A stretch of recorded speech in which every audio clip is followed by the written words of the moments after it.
welcome to video 2. It's going to be a quick run through of the hero phase, which you'll get at the start of every battle round, because that determines what certain fighter abilities you can use. You'll notice some of them say double, triple, quad, etc. That relates to the ability dice we will roll in the hero phase. And this will also set up who has initiative for the round. Just figured this might be quite useful for you guys to see, because as well as obviously wanting to pick fighters with good stats, you also might want to pick fighters with cool abilities. So I just kind of wanted to show you how setting up that works. So you know, like the probability of like, oh, I'll pick this guy because he's got this really cool thing, and then you actually think, well, maybe not, because I might only get that off like once in a game. But yeah, so I'm going to roll the dice for both warbands, so the blue green dice and then the white dice. Let's go. Right, so what we need to do is, this is a tricky bit because I've now got to count dice and hold the camera.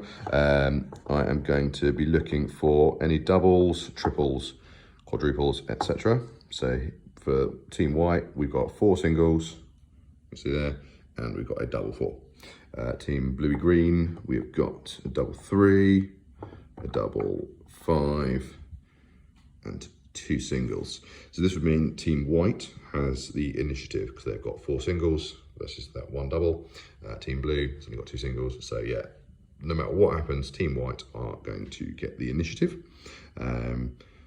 Each player will also receive each battle round a wild dice to add to their pool. Oh, I'll make them red for this purpose of this.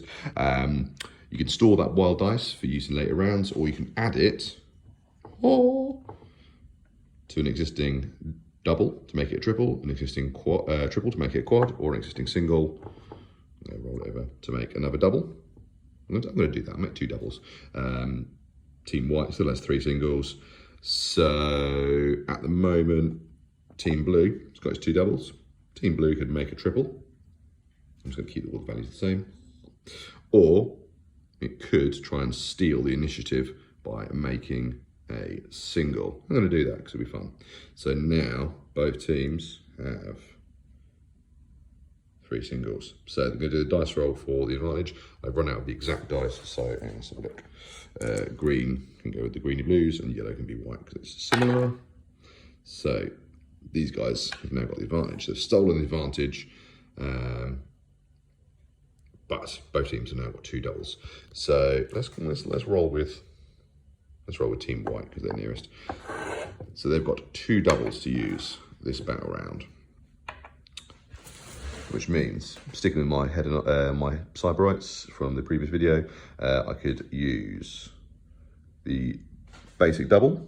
So if it's got no other symbol apart from my faction symbol up here, that means everyone in my warband can use it, as long as they've got the faction symbol, which they will have. Otherwise, they're not allowed in the warband. So even like the lowliest, like 40-point homunculus, whoever he's gone, 55-point homunculus, even he can do that because he's got that ability. So everyone can add 3 inches to their move characteristic, which is pretty handy. So in the game of Warcry, each fighter you activate individually, and you get 2 activations. That could be move and move, or move and fight, or fight and fight if you're already in range. So potentially for a slow warband, anything that adds movement is going to be good. My warband is pretty basic actually. As I mentioned, I've got minus to the Spheranx. I'm led by my Ego Pomp, who can use this room mark here to access the quad for the ego-driven excess. So if I take someone down, as in destroy a fighter, I can make a bonus move or attack action. So that's pretty cool. There's also the universal ability in the core book called Rampage for a quad, which is one of the best abilities in the game. But I'm digressing. I've got 2 doubles to spend. So the likelihood is I'm probably going to make my guys faster. Because actually in the warband that I have created, I've only got the Ego Pomp as my hero, who's got that ability. And my other fighters are the homunculi, because I want a couple of cheap dudes.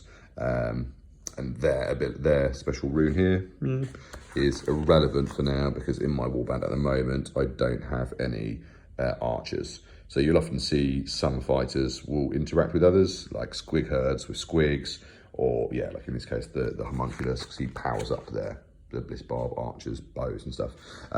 Some other fighters from this faction are the Simbresh Twin Souls, ka-ching, just because I got a box of them. So they've got the exact same access to this quad that my leader has. So he's also got a double he can use to make it's basically this again, but he can do it on a quad because he's the leader, because he's cool. So yeah, a bonus mover activation if he takes someone down. So yeah, doubles are cool for me because they make me faster, or they get my leader to do extra attacks, or actually, because I've got my Mind Stealer Spheranx as well as an ally, she's got her own double, which is great. So yeah, so in my battle round, I can add these dice. So one of my fighters can use this dice to unlock one of these doubles, and the second fighter can use that double to unlock one of these abilities, or like I say, a core ability from the main rulebook, or they can go towards my allies who've got her own. She's got her own abilities. Where is she? So for that double, I can do telepathic threatening to try and shut someone down from moving, which is really cool. Or yeah, like I say, I could do some generic stuff, like I can add +1 to my attacks. Those ones are in the core. There's like 6 universal ones in the core book, which you can find on the PDF.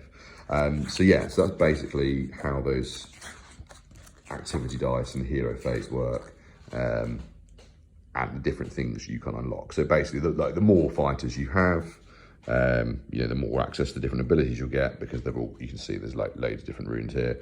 I've got this kind of the impaling strike one on the cavalry.